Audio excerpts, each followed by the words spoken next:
equal spin. The propaganda's a win, stress feeding on my tension. My countrymen, they love their fiction.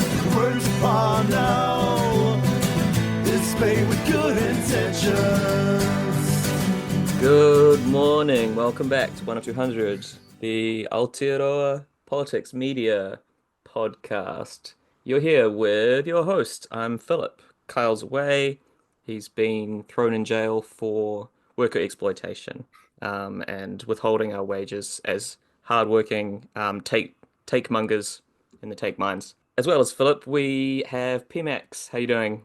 Kia ora, doing well. About to make my pilgrimage today to the Costco in Auckland. Pay respect to the spectre of a third member of our supermarket ecosystem. A vengeful consumer as god pilgrimage. And as well as Pmax, we have Simone. How you doing? Good morning, Auckland. You know, scratching eczema feels so good when you don't have a GP in your ear telling you not to do it. I'm doing okay. I have a really long commute right now, so because I'm still working in Hamilton. But you know, it's just life. C'est la vie. I wish Tiwia would get its shit together and have like an actual commuter service that could go both ways and or run more than like once a day, question mark. So Bullet trains, baby. Let's go. and not take 2.5 hours. I don't Yeah, know nice. how the infrastructure in this country is so bad. Like, how do you have a train service that's averages 40 kilometers an hour? Nobody knows. Just walk. That's yeah, exactly right. Well, welcome to Auckland. You're resplendent in your new Tamaki Makoto environs. Yeah, I mean, this is an audio medium, but for some reason my camera's decided to turn everything pink looking, and I don't know why. it's given Simone a kind of soft pink energy halo that we can only assume will translate to much softer takes, mostly involving just being kind to everyone, a politics of Jacinda-esque kindness. That's We'll put right. that in today's episode, unfortunately. All right, so to start off with everyone's favorite time of the day as a kid, school lunches first thing in the morning, 9 a.m. school lunch, as we all hoped and dreamed for as kids who wanted to be in the playground while doing sustained silent reading at 9 a.m. on a whatever morning it was. Pmax, can you give us a quick update on the shenanigans that have been occurring with our famed school lunch success story? Hashtag David Seymour forever. Let's go. Yeah. So those of us who have been paying close attention to the school lunches will notice that one of the largest suppliers of school lunches has gone into liquidation. Now, I believe the official line on this is a good thing because it shows that the problems are being exposed. But most people are well aware that a company's going into liquidation is generally not a positive sign. This was one of the largest subcontractors of Compass Group, and it's just really kind of showing that the system itself is not even sustainable. It can't even keep up halfway through a school term before collapsing in on itself. And you know, personally, just to spitball a bit further, I think it really shows that the whole design of this revamped school lunch system was flawed from the beginning by shuffling that money away from local communities into a international company famed for failure. And now, latest I've read, we are importing our lunches from Western Australia for, I assume, cost efficiency purposes. Yeah, there's one thing that Western Australia is famously good at. It's logistics and cuisine. I think are the two main things we associate with the extravagant outlands of Perth. Definitely not any kind of Mad Max-esque cannibalistic wasteland associations there, so nothing to be overly concerned about. And yeah, as you say, the labelle have died, which is quite cute. But yeah, I mean, the stuff that's been coming out in the last week has really kind of heightened the story in as much as it's kind of a rolling maul of pain for the government and their kind of comms choices to minimize and try to not take responsibility. Have you taken any kind of do you find it interesting at all the kind of political footsie between the Minister of Education and David Seymour and the Prime Minister kind of answering questions in different ways and trying to palm things off to each other. Like, do you think that's a sign that it's got enough purchase now that no one wants to really stand full-throatedly behind the delivery of it? Even David Seymour, who says, "Oh, it's good that this minor player has died because we can solve these problems in the perfect kind of free market of efficiency," or is it bad that it shows that they're really not planning on solving anything? Marketplace of food ideas. Yeah. I think ultimately the play from the government is going to be, and this is just me sort of maybe astrally projecting into the future, perhaps not, is they're going to get to budget 2025 and say, look, there's just simply not enough money in the budget to get these lunches going out. People were unhappy with them, so we're just going to scrap them all together.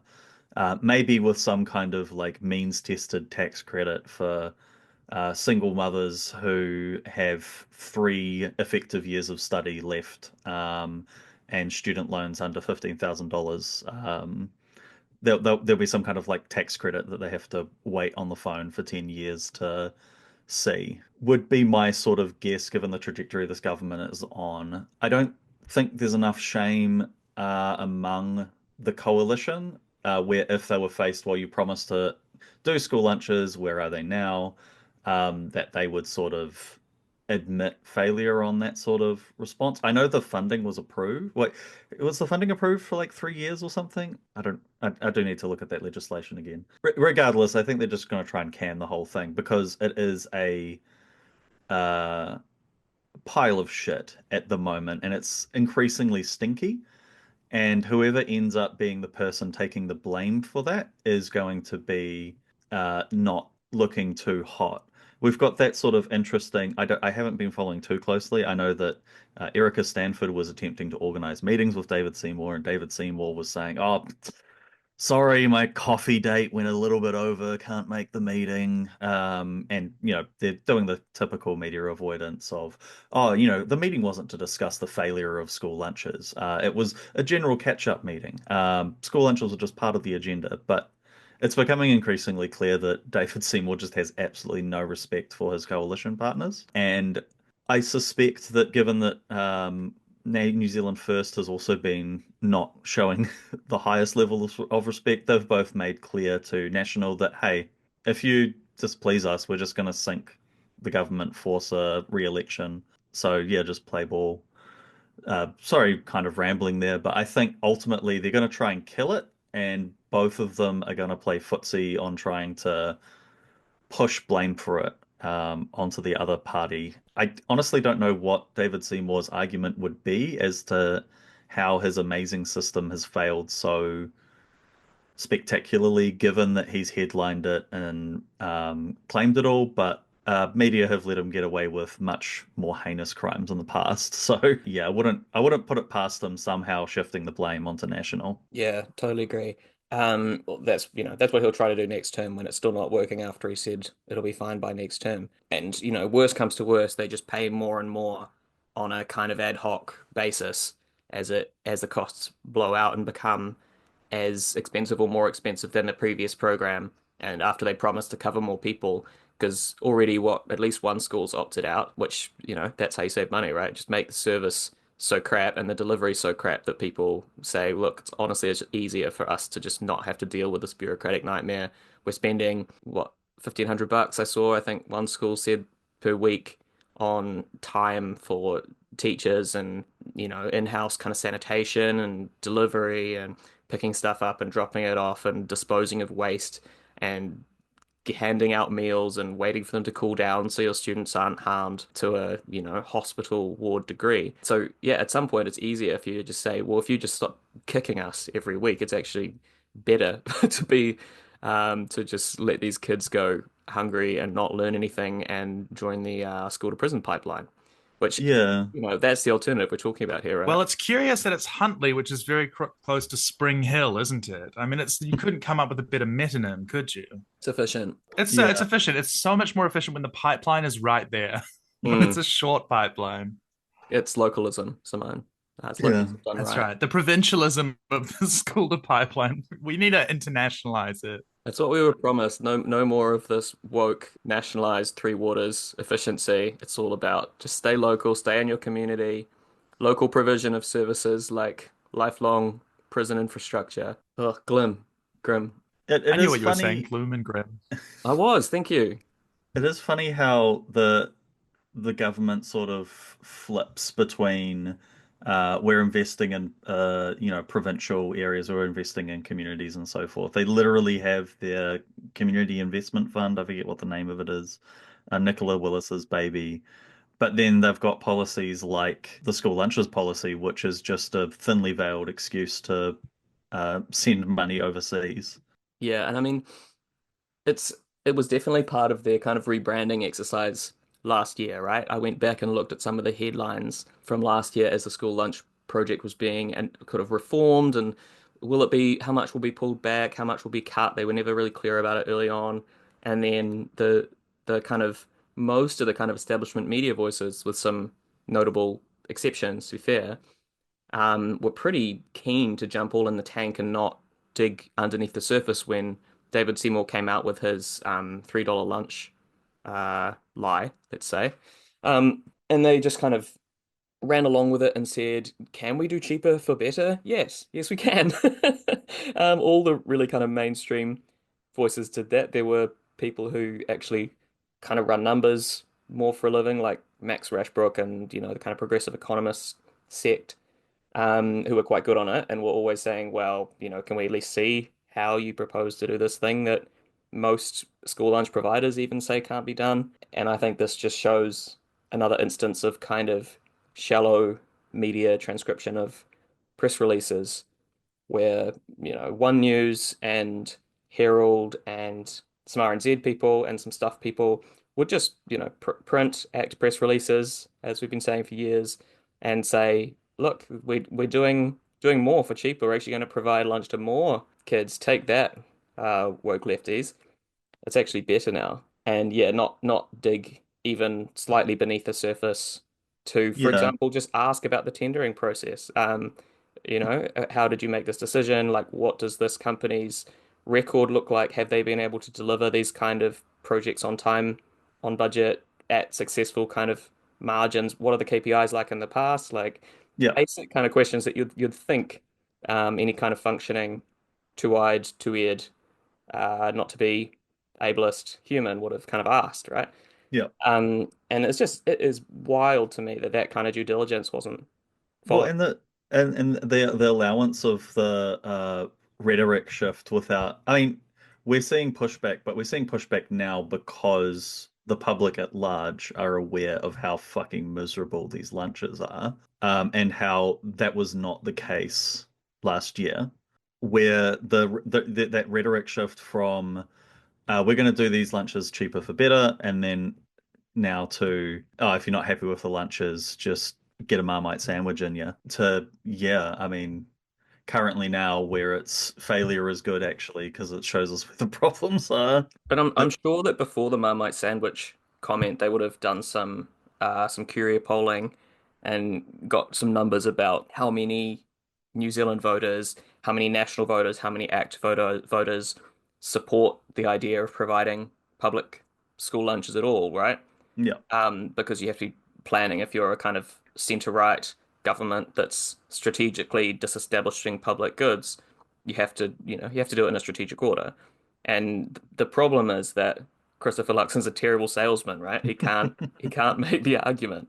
So I've no doubt in my mind that John Key could have, delivered a better version of that line that would have resonated with the talkback sect and the kind of One News establishment sect enough to yeah, have 55% of voters on board with the idea that actually providing school lunches, public school lunches at scale is a waste. And we really need something targeted, probably in partnership with Tangata Whenua, where like actually it's communities can provide for themselves at a much smaller scale, much more efficiently. So instead of having any kind of mass school lunch program based on schools, we have this efficient new community organization called something something, and yeah, they come in and bring seven school lunches to a to a school, and if the poor kids show up, great. Yeah, that kind of thing, right? And Yeah. dissipate it more subtly.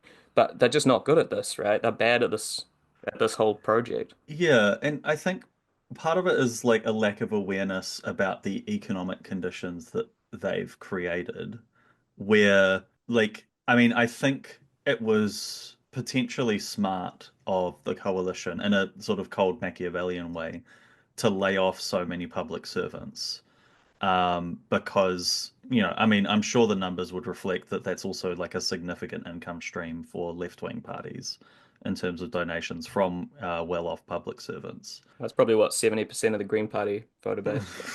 Yeah, but Sorry. the problem is those public servants come from all walks of life, but predominantly are coming from wealthier families and backgrounds. And, the economy is not getting better. There are fewer and fewer jobs. Businesses are shutting down like crazy. There was like a cafe in Wellington that had something like 2,000 applications for a single opening or something ridiculous. That might be hyperbole. But it means that even communities and groups and individuals who are usually quite insulated from economic shocks are like, oh damn, so and so's niece she's lost her job, she hasn't found a new job. Like the quote unquote hardworking New Zealanders are struggling to find jobs. And thankfully, most people are intelligent enough to put one and two together and be like, oh fuck, those people that I usually have a lot of lack of respect for, they might be struggling to find jobs in this economy. How are they going to feed their kids? I Yeah, I feel like it's sort of a very poorly timed comment. If this was like in COVID, the short COVID boom after COVID, where there was that like economic happy times, then sure, I think you could probably get away with the Marmite comment without too much complaint. But in these economic times where there is a lot of uncertainty around employment, a lot of uncertainty around literally putting food on the table, yeah, I just think it's a complete dud line to run. There should be a law where every time a politician in power, like Luxon, says something like the Marmite line, everybody gets to vote on whether or not he should have to live on Marmite sandwiches for a year. Mm, There should just be a thing where it's like if enough people, you know, yeah. think that somebody's like, oh, I don't see anything wrong with benefit sanctions or anything like that. It's like, okay, we're putting you on the benefit for a year, and you have to hop, skip, and a jump, and your case manager is shitty. This is a complete aside, but it's like Sorry, with that's like a really Reddit sort of solution. I know, but It's funny. I But think public servant remuneration should all go through what is it, the remuneration authority that the MPs like their pay is managed by, where they're just like, oh, this independent authority said we deserve a 10% pay rise, guess we'll take it. All public servants should be under that, like, maybe reduce the amount of union bargaining that's going on, but making sure that everyone gets paid in accordance with their levels of work and so forth, and not just yeah, we've because just of Parliament. objectively looked at the numbers and determined that we deserve 10% above inflation. Yeah. It's only So it's fair. a really funny thing when they're like, no, no, I can't take the extra bump from like, $300,000 to $310,000. I'm donating it to charity. It's like, Yeah, oh, very big of you. Yeah. And you're I will announcing this in the news? yeah. I Wow. I Doing will it be so claiming quietly. I will be claiming tax back on those donations. Those will be tax refundable donations, but I will be donating I'm Also, donating it to the Hillary Clinton Foundation. yeah, exactly. it. That charity, ladies and gentlemen, the National Party Foundation. Yeah. That's right. That's Uh, right. The Okay, one that's in my name. No, yeah. wait, wasn't there a Labour person who did that in the last term or something? Just Amazing. very funny whenever I'm they do that. sure. And people are like, wow, they're so giving. Well, I mean, National Party people do it too. Like the Oh, of course. early John Key myth about donating all of his income to charity that was never checked or at any point really fact checked. But Yeah. he said it in passing once or something when he ran in 2008, and people just carried that myth on for as long as he was prime minister. Like people at the pub that I talked to would be like, "Did you know that he donates his entire?" And I was like, Yeah. "Where did you read that? Can you show me like one source?" And then, no, no, no, it's the But not vibe. only that, it's like so he doesn't need it to live because he's very I know. rich. Like because he owns his own vineyard where from which he gave a bottle of wine to the women that he sexually assaulted. Is He this He's Is only this got the $50 guy? million, Simone. It's nice of him to. That's right. Yes. When you're on the board of ANZ, you can Yeah. give away 200K or whatever. Like, Oh, uh okay. Let's roll on. We start before we got well off track. No apologies. We were starting to hit kind of the bigger kind of economic slash comms-y vibes-y things, and I really look. I'll level with you, audience. I really wanted to talk about the infrastructure summit today, but I've read everything that I can find about it, and it is the most boring, nothing shit. So really, all I have to say is that what a damn squib! Like clearly for the last few weeks, the National Party was really, or Luxon and Willis especially, were really pinning their hopes on a vibes change from this infrastructure summit. And I do not see that coming. Even the media, the Cochrans and the Walls of the world, who would love nothing more than to talk about how exciting it is that we have a brand new dawn for our economy and like foreign money is pouring in like the wave through the elevator doors in The Shining are not saying that, right? Like there's nothing. This is a hollow, like absolute nothing that just kind of came and went in the night. And like this is not going to be referred to again. In 1 week, people will have completely forgotten that this happened. And they've spent a huge amount of time trying to make this a thing. So I really like it's not going to change the polling trajectory, which is bleak for this government and people just recognizing the kind of international trajectory of what's going on in the world, like the geopolitics, the hard kind of real geopolitical environment is going to hit. And this kind of infrastructure, quote unquote infrastructure summit of what, by the way, right? Like there's a real kind of I don't know, mask being thrown up here is not gonna hide anything, which is amazing. Like I really thought the establishment kind of consensus was enough bought and paid for that the promise of foreign capital would kind of make some headlines. But if anything, I think Labour with their pretty anemic like uh no privatizing hospitals, schools and prisons announcement is kind of the biggest thing that's come out of this entire, festival for millionaires, which is weird, right? Like, is that a vibe shift or is that just me? I don't know. Maybe I'm too kind of black pilled on this seen a stuff. lot of the, centrist accounts and stuff on Twitter seem to have turned on PPPs a bit, which is Hmm. curious. Like that's not something that we've seen that much before. So I do think so. Also, it's really funny that you said we're not really going to talk about this, and then proceeded to talk about it. Sorry. uh, but I do agree. I mean, it was who announced it? Was it Edmonds? Barbara Edmonds, and that is quite a change. I mean, well, somebody tell the Labour leadership that actually, so they can get the left hand to agree with the right hand, because of course we just had Hipkins sort of saying, "Oh, we're not really going to change that much from national."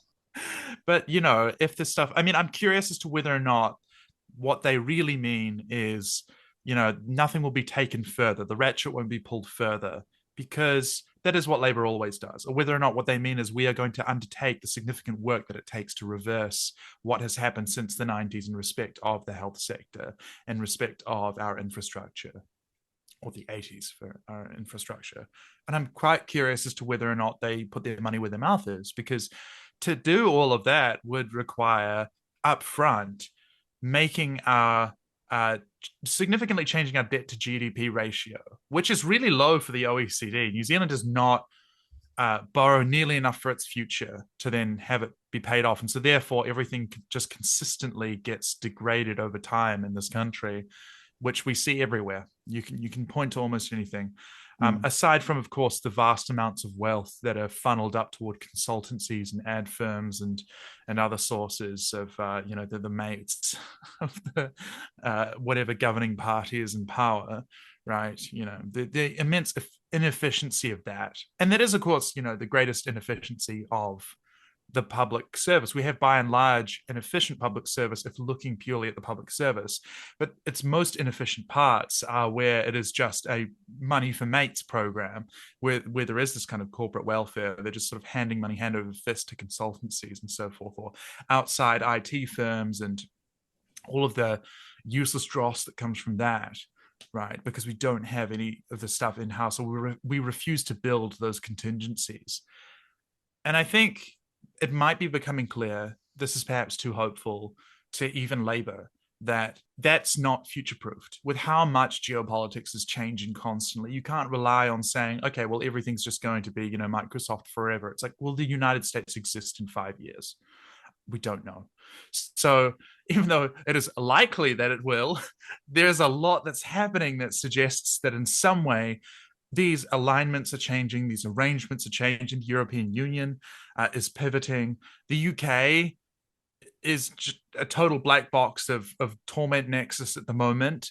We don't know what's going to happen with those geopolitical relationships. Everything's thrown up in the air. I mean, people are talking about whether or not, should have some kind of Kanzak, sort of economic alliance, some version of the EU that's based on like, your ancestors having eaten paste and got thrown in a ship and taken to Australia, or whatever it was, like basically the racism coalition, right?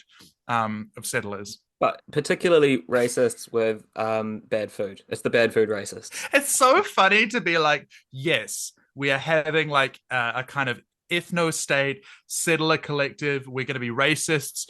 Who's the master race? Fucking Poms. The worst one. The superior race of the world, as we all know, are people who go to Ibiza and get sunburnt. That's... And never even discovered paella, the most obvious food in the world. It's embarrassing. It's embarrassing. Anyway, yeah, I mean, it's beautiful. The geopolitics of it is quite fascinating, eh? Like, it's the I guess the allowability of what they see as kind of foreign investment, that if they just want to exist in the 2000s forever, this kind of political class, and it like, yeah, I don't know, maybe we are being too rosy-eyed with the thinking that I don't want to say that Labour's turned a corner, but I think they wouldn't have been, or their finance spokesperson, Grant Robertson wouldn't have been as strident about this as Barbara Edmonds has been about hospitals, schools, and prisons. And I mean, I totally agree with you that like when she says hospitals, schools, prisons, and critical infrastructure should be non-negotiable, publicly delivered, no PPPs, like that doesn't mean unwinding the billions and billions and billions of dollars and probably years of time it would take to unwind multiple Labour governments' investment in those projects in the past and get us back to closer to a kind of social democratic vision. But like even as is, looking forward, like especially considering this juncture that we're at with the kind of flim-flammery of Web3 and AI being pitched in every fucking, every RFP is just, undeliverable lies based on Web3 nonsense, right? Yeah. So especially at this point, I think it's quite like it's important that the Social Democratic Party take that stand. That's it's a bare minimum, but it's honestly it's more than I would have expected. And it is going to be interesting to see if and how that kind of remains a line. And maybe we can I wanted to talk about tariffs as well, so let's bring this in at that point. As you're saying, Simone, like on the global stage, the uncertainty is off the charts, right? And the obvious kind of, not even the elephant in the room because everyone's talking about it, is Trump's, constant lying about whether he's going to do something or not. You never know if he's going to suddenly throw a tariff on something, or usually not, right? He's usually going to back down on whatever he'd lied about the previous day. So you can't really take anything he says at face value or at any value whatsoever. You just have to treat him as an unreliable actor and factor that in ahead of time. And I think the most prudent way, as especially a small state, to act in this kind of global turbulence is by building up state capacity, because that's at least something we have onshore that we can deal with the next few decades with, right? Like Ministry of Works, like that should have already happened, but this is like, second best time to plant trees today, right? Let's do that. And then B, like a sensible independent foreign policy based on bilateral relationships. I believe in a sensible foreign policy, actually. Sensible, just common sense. I think Simone would be great, but like acknowledging that we're part of the Pacific would be a good start, and kind of dealing with Pacific Islands as neighbors rather than like subsidies. Common sense. So Winston Peters, the common sense candidate who's against wokeness. Yeah, that's right.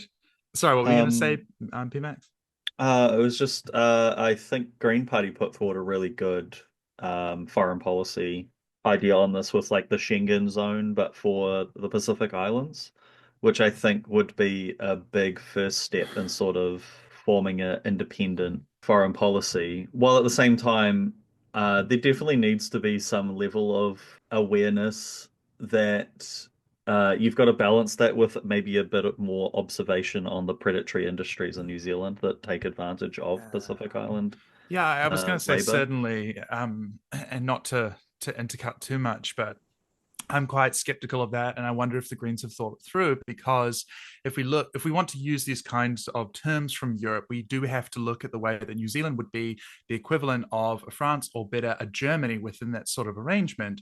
And the way that Germany and the Troika, at its behest, essentially destroyed Greece is something we really Mm, have to be wary of, and something I think the Pacific Islands would be smart enough to look to as an example and say, I'm not quite sure about this.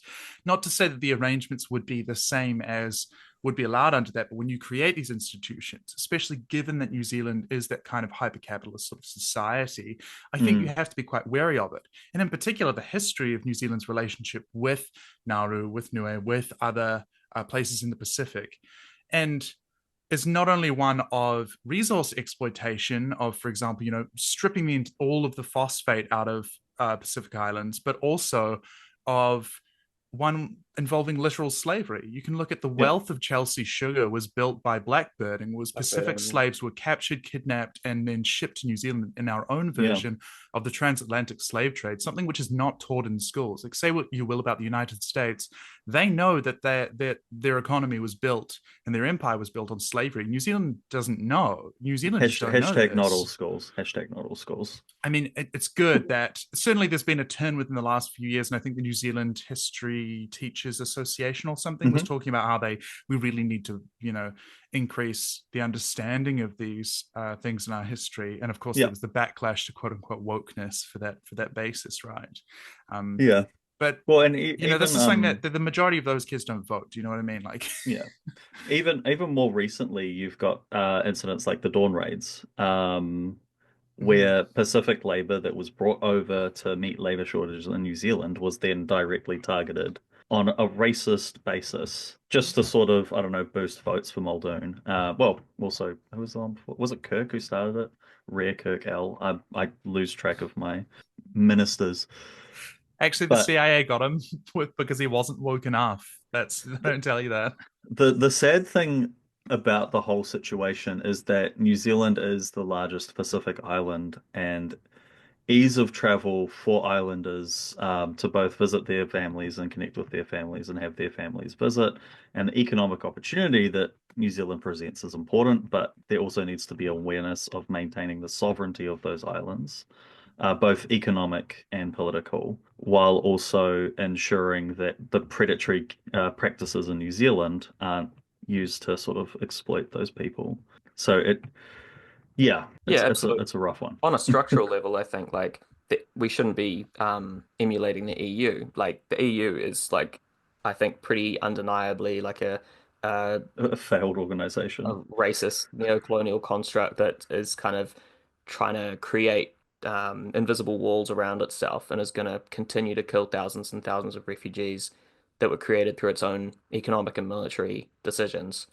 And that's what it's there for at this point. Like I think it's pretty undeniable. And even within it, as Simone was saying, like you have the insane inequity and exploitation of Germany destroying the entire Greek economy as basically a lesson, right?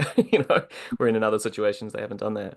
Um, but yeah, like just I think you're right. Like Pacific Islands, non-New Zealand Pacific Islands would have to go into it with eyes wide open and understand like what they were getting into, and progressives in New Zealand who want this kind of thing, whether it's the Green Party or anyone else, need to be thinking down the track and separating those different aspects, like the immigration aspect, the free movement of capital, free movement of labor, things can be separate, right? And how those different countries relate to each other, maintaining sovereignty needs to be a thing. I mean, we've already seen that with the Cook Islands kind of arrogance in the last few, Mm, how little we respect even those kind of fig leaves of independence that we grant islands.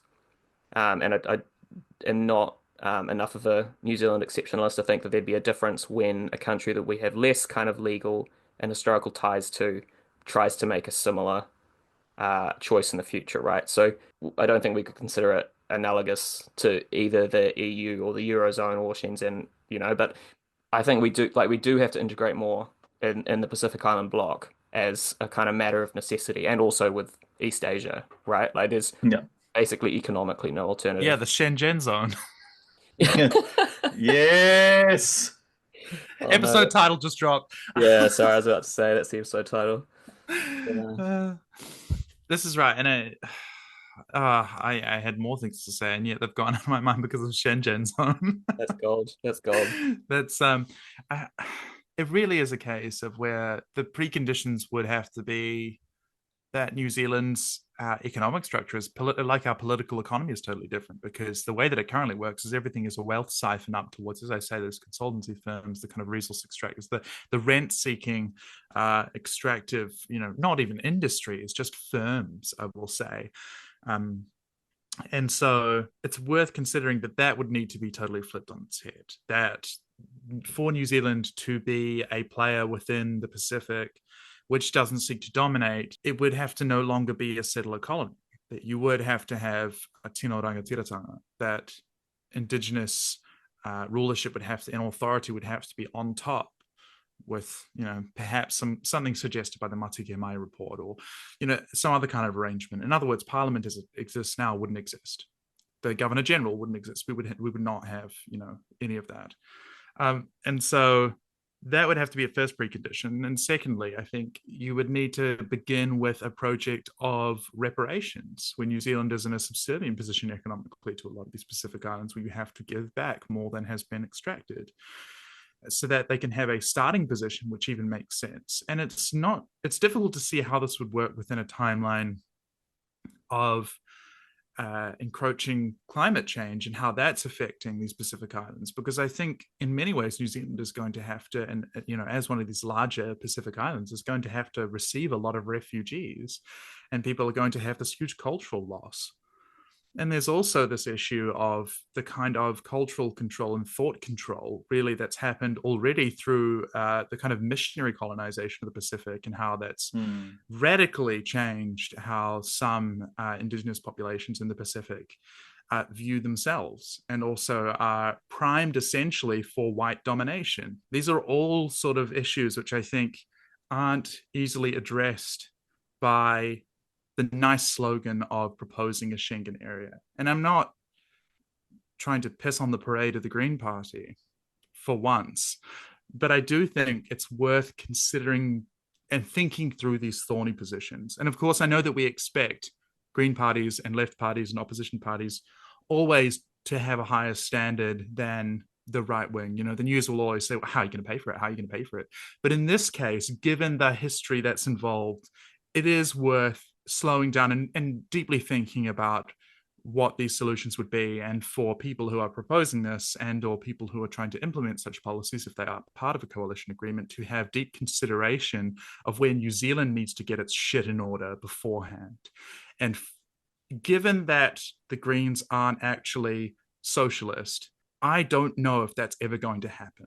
There is significant resistance from the liberal factions, who control much of the internal infrastructure, the kind of Shawites, I suppose, to any kind of understanding of history, understanding of politics, or understanding of political economy as a cohesive project, and a material understanding of the world.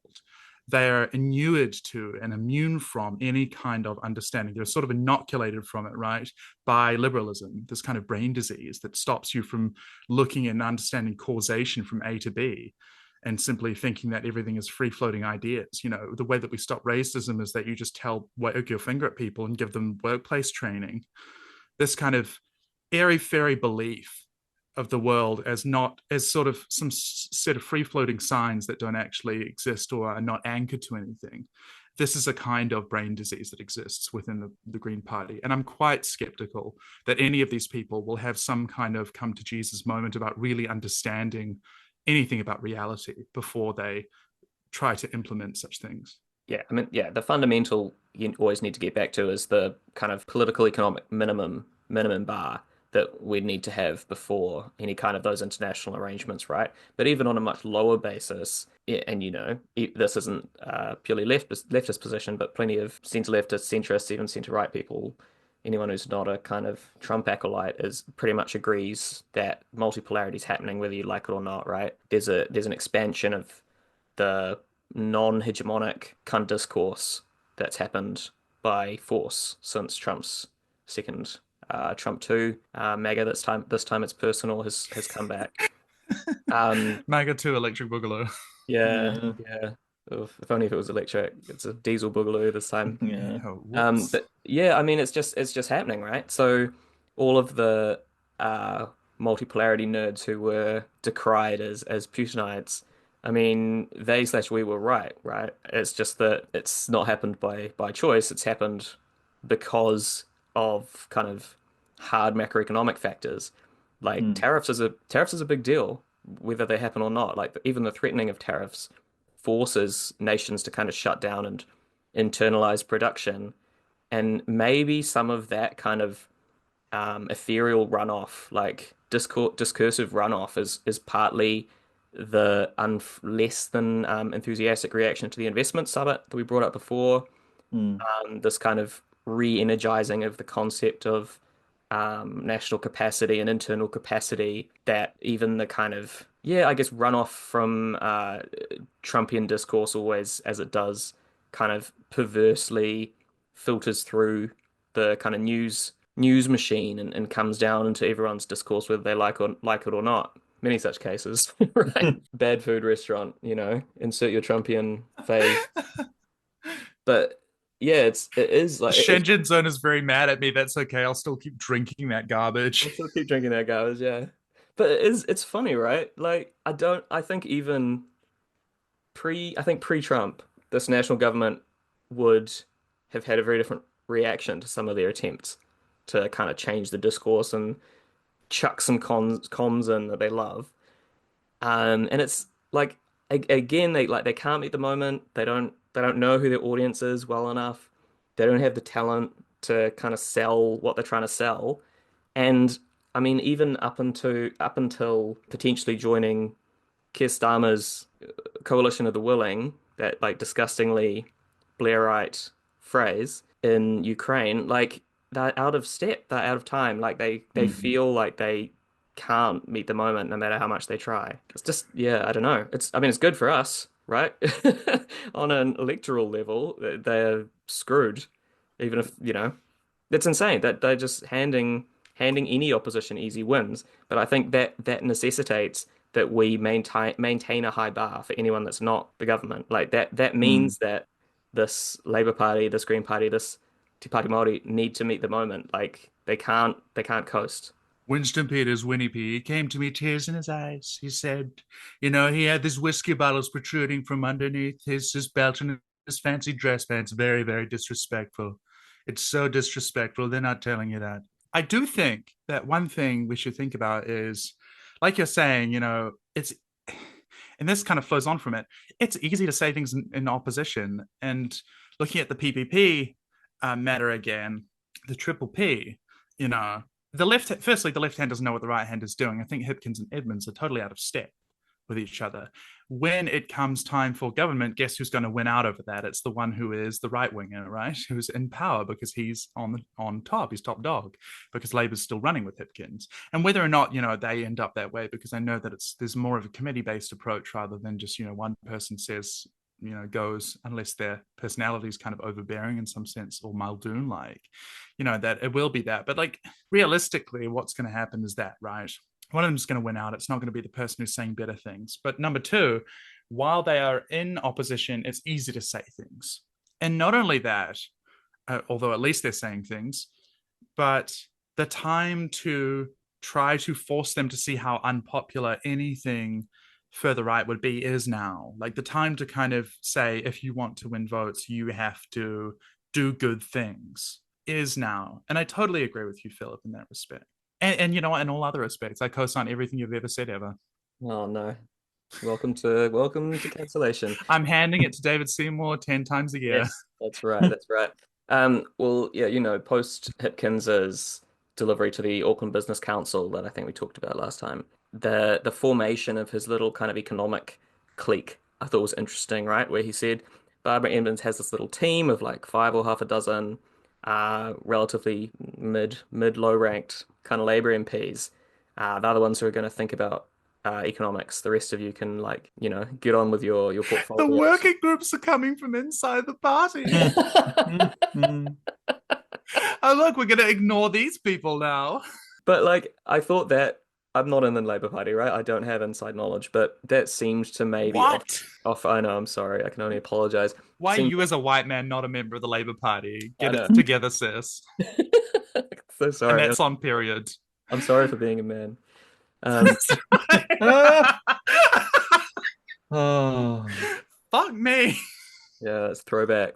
But I thought that maybe can't live. Sorry, keep going. maybe lent some insight into some factionalism, right? Because the people who are in that group are not the people that you would pick if you were going to look at portfolios and think which portfolios are the ones that are that kind of economic thought, political economic strategy portfolios who you want to work together for the next 10 years. Like they seem like people picked because of the people rather than portfolios, is what I'm saying.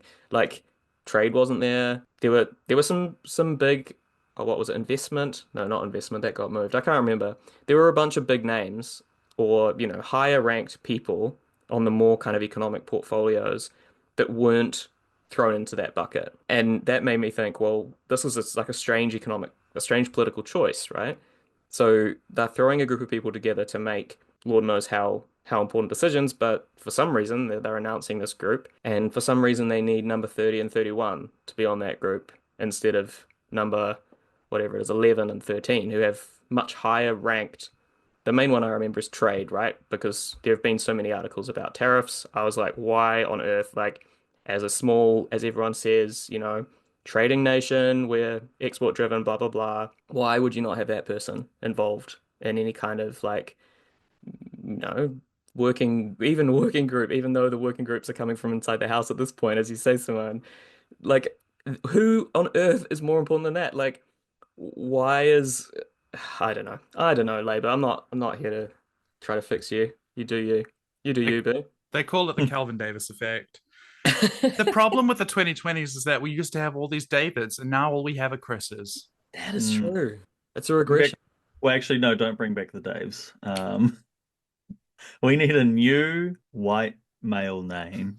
Return to Phillips. That's what I reckon. Every party's going to be run by a Steve in 5 years' time.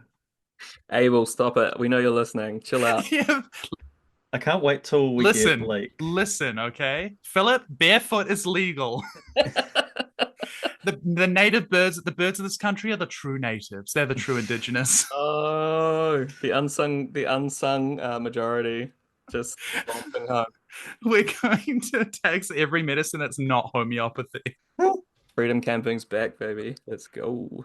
what we need is the generation of people who named their children after like Game of Thrones characters. So we just have like Khaleesi interrupted Drogon during question time. Like Oh something no, like that. the victims in one of the Oh. cases that I dealt with was a Khaleesi. But God, if that everybody's not regretting their deeply. I mean, listen, we're regressing, and what we're going back to is naming kids Hermione. Yes. In a reactionary turf turn, all Every the New Zealand First MP is going to Yeah. name their child Hermione Yeah. now. Naming your children Hermione, but not because you're inspired by Harry Potter, but because of the specific transphobic nature of the name. Yeah, I don't know if J.K. Rowling knows, but there was a Hedwig before, and very trans. No. This is the Black Mold edition, though. This Hedwig is fully just transphobic Like coded. Mold Edition, Taylor's version. Sorry, that was like a 2023 tweet. Right. Okay, before we go completely off the rails, or more likely during, because of an entirely unrelated destruction of National Rail metaphor that I'm too lazy to make. Simone, do you want to talk about NHS England and why it's your perfect child and you don't want any harm to come to it? One of the things about this topic, about which I know so much, of course, Philip, is that we've recently seen the UK Labour Party somehow being worse than every somehow being worse than the predictions that the left made. People were saying, don't vote for them. They're going to lie to you. They're just going to be centrists. Oh, no. Oh, no. Wes Streeting is standing up in Prime Minister's Question Time, or, whatever the equivalent is. Whatever the under MP version is. I don't think he was acting at the time, so I'm not sure what it's called when they just have like the minister, do the question time. But whatever that version of PMQs was in Westminster Parliament, and his big, clapback line to the Conservatives was, we are more right-wing than you, and we are succeeding at everything that you couldn't do in 14 years. Look at us destroy this country. We're more militarized than ever. We are going to genocide disabled people. We are going to destroy all of the health infrastructure of this country and sell it off. Look how bad we can be. We're better at being Tories than you are. And that was his big applause line. And there are these smug front bench Labour MPs, like I think maybe Thornberry was there in view of the camera, just like mugging away, just smiling and smirking about how much better Tories they can be than the Tories.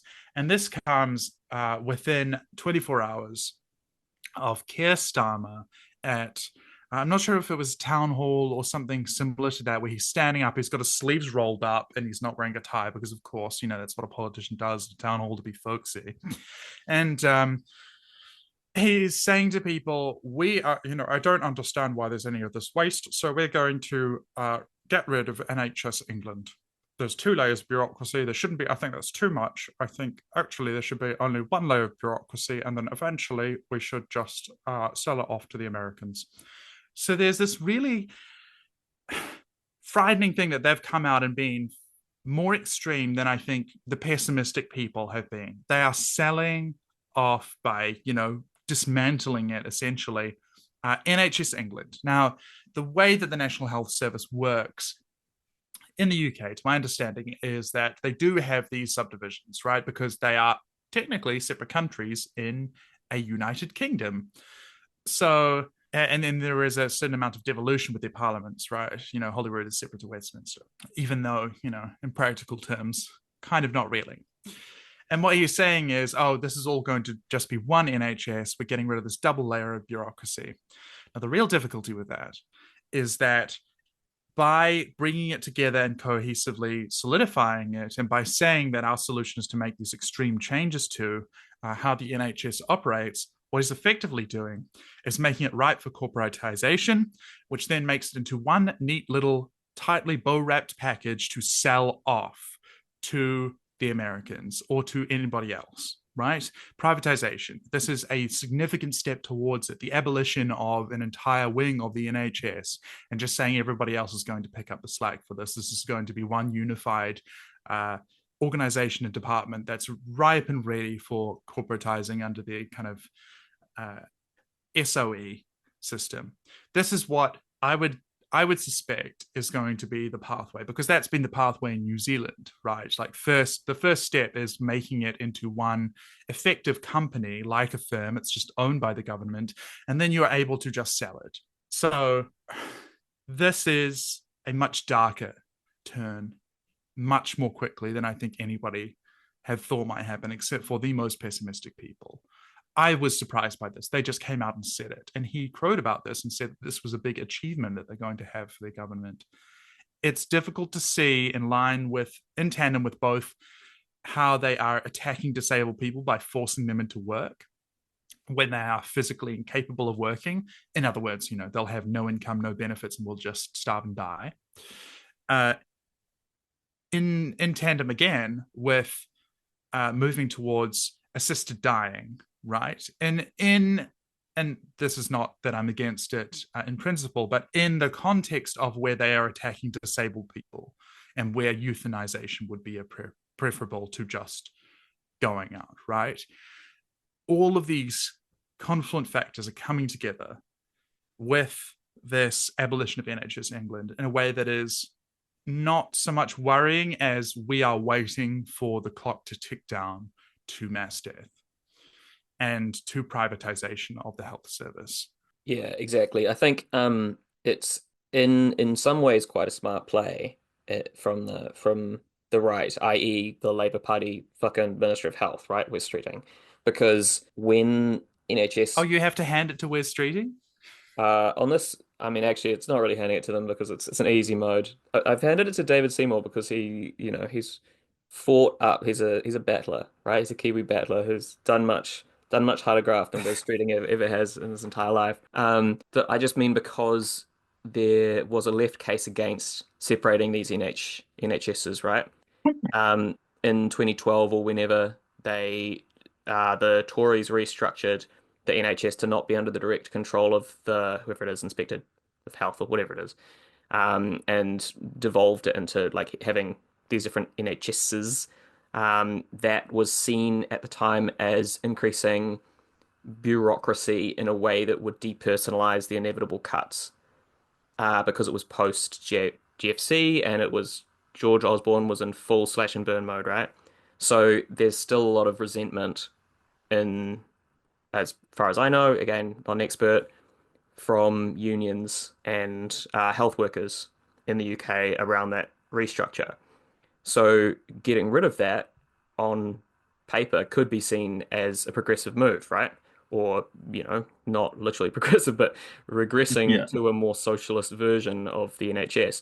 But I totally agree, Simone, like in the context of the, lethal cuts to disability standards and the crazy shit that he's saying around involving private hands in which you have to remember it's a different context, right? The UK's positive nationalism around their NHS is something that in Aotearoa we don't really have for our public sector systems. Like it's much more of a third rail than we have for really anything in New Zealand. So I think it's much more significant that he's been doing these other kind of unrelated discursive attacks on that system and saying in a kind of tear the, cut the grass, pull the snakes from the long grass, tear up the trees by the root kind of revolutionary zealotry.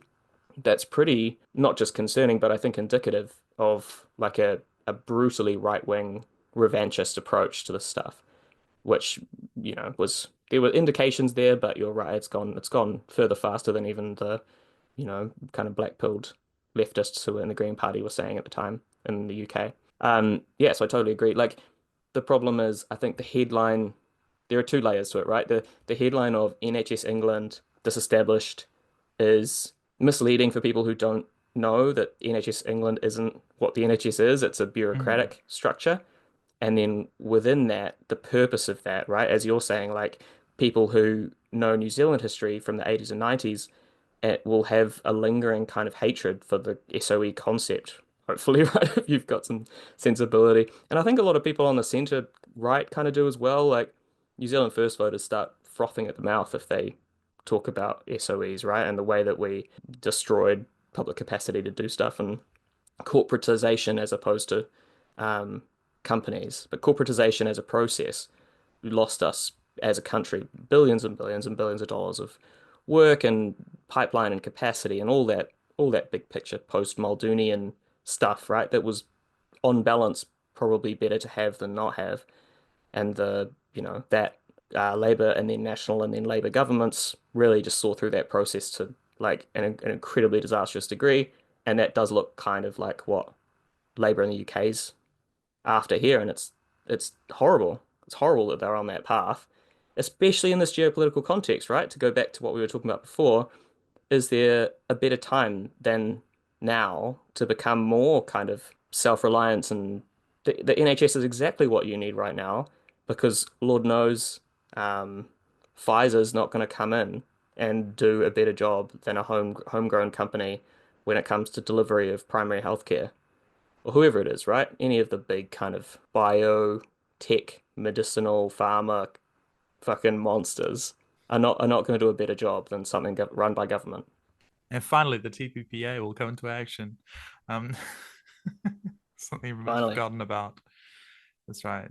Yeah, I mean, I think, hit the nail on the head that, in respect of comms, that the danger of it is that they've played it very well, where somebody can say, oh no, they're abolishing the NHS, and then they can say, that's not correct, in fact XYZ, and then that blunts any criticism, right? Because then people will go away and say, oh well, they're not doing anything, but they don't understand the context and what is happening under Starmerism here. And this is not to say, as I say, the kind of the splitting, the bureaucratization that's occurred is some kind of positive development, but rather that the purpose for rolling it back and what's coming out of that is the concern. So that's it. Yeah, totally. And I mean, in a similar way, the same argument was made in New Zealand, right? When the in the SOE process, there was an argument for centralization, and when in a post early neoliberal phase, people were saying, oh, the efficiencies of competition and the efficiencies of companies and the profit motive and all this good sounding stuff that the Douglases of this world, right, were going on about. Roger Douglases were excited by this stuff, but then the antidote, what was seen as the antidote to that, and then was then immediately betrayed, was this kind of centralized corporatization. It wasn't a joint socialist or communal vision for what's better for the country, for public good. It was bureaucratically centralizing as opposed to centralizing with some values, with a kind of masthead to work towards a singular goal. So then, as Simone was saying, you can bring these functions together and then more efficiently sell them off, or parcel them up. It's an appealing kind of appetizer to a foreign investment company, venture capitalists coming in. To go back to our kind of invest in infrastructure summit chat, these people come in, they kind of look down the books. Is this are you in the red? Are you in the black? How's it looking? And they go, oh yeah, this in those days it was like telecommunications, but in the UK it could be like, oh, what profit can we extract from keeping people alive or choosing not to, right? Yeah. What medicines can we provide more cheaply than you?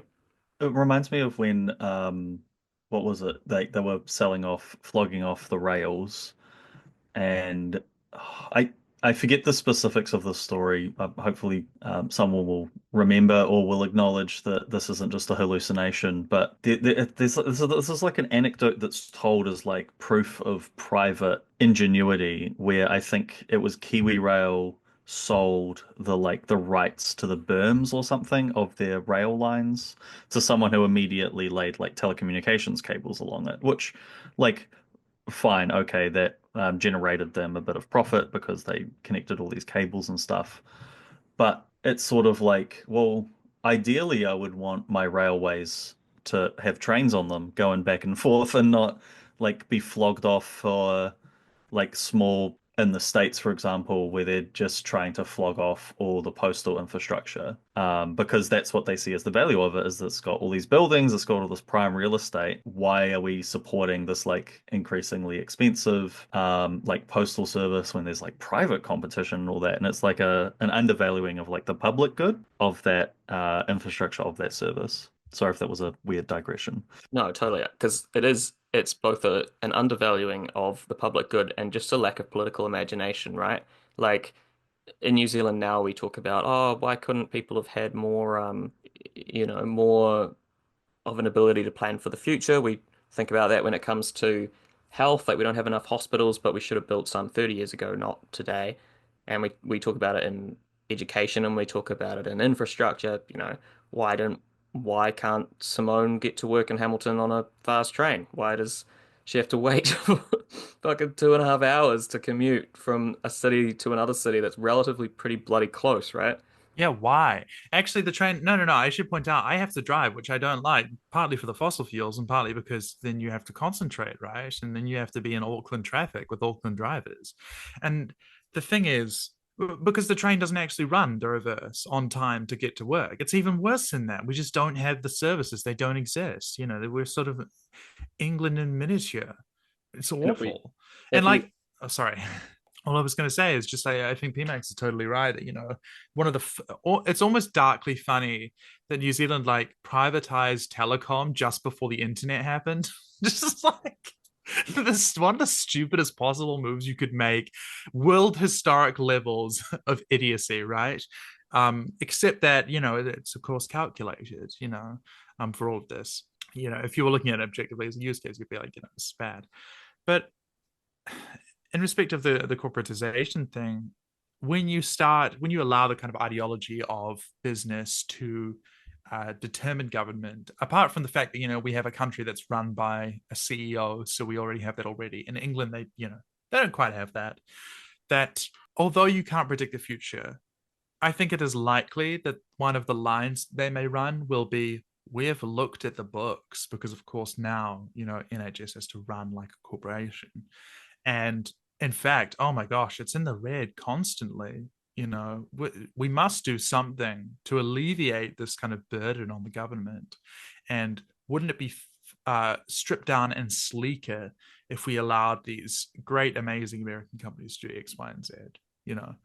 That once you say, oh, we're talking about the books, we're opening the books, this mythology built around it that we can, tell people who've, been propagandized by viewing the nightly news every night, where they talk about how the stock is going up or down, even though they don't own any stocks. Just the kind of ideological effect of that. That they'll not necessarily buy it hook, line, and sinker, but there seems to be some kind of plausibility around it when you frame it that way. And I think that is one of the likely lines that they'll run. But it's difficult to say or know exactly how they're going to play this out. We can look at the New Zealand experience, as Pmax pointed out, and see how this has been done in the past and what the tactics are. But we don't live in England, so And just thinking on a longer term time frame, right? Like, my concern is that we live in a world where Hipkins is visiting Starmer to take lessons about how to win elections, and Starmer isn't reading about New Zealand history to see what happens when you corporatize massive, for better or for worse, pretty necessary economic institutions that deliver the necessities of everyday life. Like, there are some lessons that I think the UK Labour Party needs to be learning too. But, I'm not naive enough to think that he doesn't know these things. I'm black-pilled enough to think that he does. Departments that are actioning deliverables. Oh, gotta love a deliverable, right? Okay, let's wrap. Taking some learnings away. Oh God, the L word, I hate it. All right, let's wrap. Let's wrap, team. Pmax, do you have a final word or a plug? No final words or plugs beyond just like, shit's fucking rough. Delight. Simone. Oh, do I have a final word? Boo! That's good. That's a good final word. That's a great final word. Yeah. I don't have that much more. Yeah, I don't know if I should plug, because when people follow me from 1 of 200, they're like, oh, this isn't politics, this is just gay. And I'm like, yeah, hello. I didn't tell you to follow me. What you were getting, yes. And or like really, really just stupid jokes about like anime or something. I don't know. I think it's fair that, look, if you're a listener with a long or short term to this podcast, if you follow any of the individuals in this podcast, you're going to get very different vibes from what you get when we've got our Saturday morning voices on. It's fine. Pmax, Simone, and myself, Philip. That's been another week of current events. We'll catch you next time. Bye-bye. If artificers are, then I'm living a pointless life, but learning all your lessons. Fucking politics, there's no distinction. The road's upon now. It's paved with good intentions, and I'll admit that I'm at a loss for what to say when they quote this as a cost we ought to stay. 'Cause I live amongst the people every day.